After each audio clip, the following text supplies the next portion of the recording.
We're here with Makayla and Amanda for... You guys wrote this incredible poem. And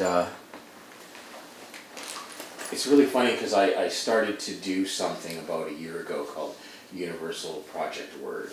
And, you know, I've been looking for teens that express emotions and feelings through words. And lo and behold, this poem stumbled upon me and you guys read it and I was just blown away because you're so young. Yeah. And congratulations on that. Thanks. What started you into poetry? I think a contributing factor that kind of makes us feel like we're all victims and there's something on the loose is the fact that in the school system, when things like this do happen, it's almost like... Things like? Like suicide. Like somebody, trauma, communal trauma, something like that, that we're not allowed to react and it's dismissed, and if somebody looks like they're starting to cry, they'll get sent home, and how instead of actually mentioning the scary words like death and names, you know, they'll show us awkward documentaries on how to be happy and how it's the secret to living a successful life, like it's a pill to take or something.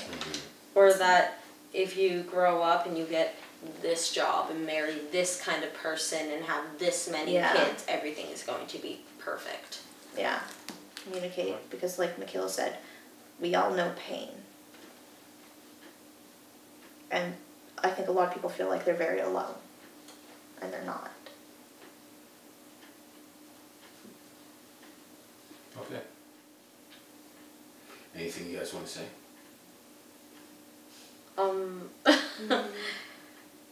Well, I guess our main point with all of this is that people, you're not the only one going through one thing, and your situation can be totally different from someone else's, but the thing is, we're all going through something, even if it's something simple to something completely dramatic and the scale doesn't quite even out.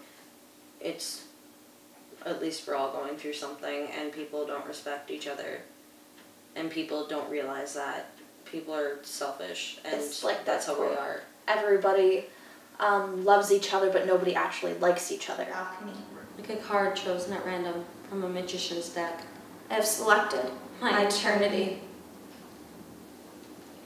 I remember them fighting as I lay in my bed.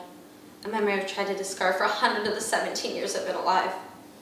And I remember that night, where after hearing the familiar sound of my mom's head being forced against the wall, I stumbled to the washroom. And I don't know why I did it. An impulse, perhaps? But something deep inside of me told myself to empty the sorrow in my throat. So that was the night I threw up the glitter of 1,000 burning suns. I was always too fat to climb trees. In the days I tried, the branches would only curl their arms around my neck, forcing me beneath the dirt where I belonged. Yet one day, I climbed.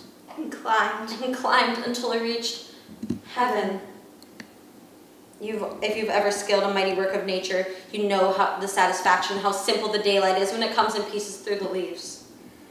Up there, I'd admire my fingernails and pride myself that they weren't sharp, broken, or bitten down like my friends were. After I formed my secret, the hideout became a sanctuary, a place where I could feel God. And one beautiful night among the trees, I got down on my knees and I prayed. And I prayed for the courage to stop grinding my teeth, and I prayed for the courage to forgive the deceased. And I prayed for the courage to hold the glitter in. But I guess 1,000 burning suns shone too hot to ever let me win. So I began to hide with the local miscreants in the baby carriages of traveling gypsies. Great fun we had in this game. A game I didn't have to cheat to win, and a game that was fair to play. And the day I finally got caught, Gypsy Lady and I traded sly grins, the exchange, not thieves.